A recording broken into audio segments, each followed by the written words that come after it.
I like this.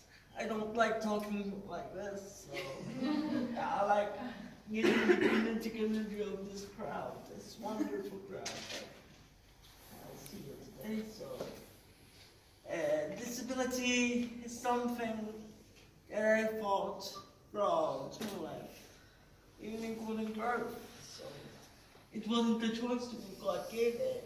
So it's like, that's the cards I've been dealt. I had to learn to love. I'm at a very, very young age. To be honest, I didn't learn how severe my disability was before I went back to Turkey after 5 years there, to be honest.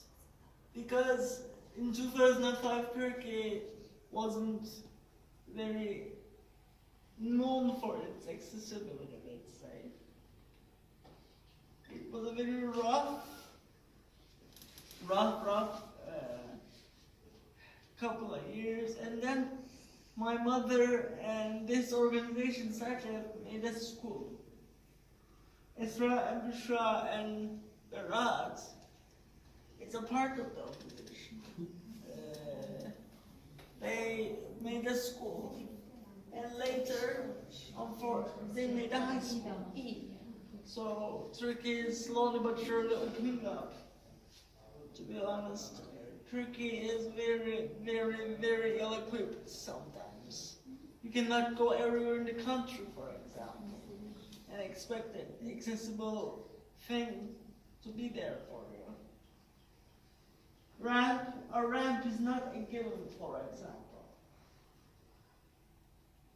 the way it is outside of this country, unfortunately.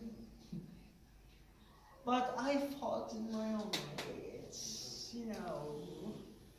I fought. I had to fight it. It wasn't a choice.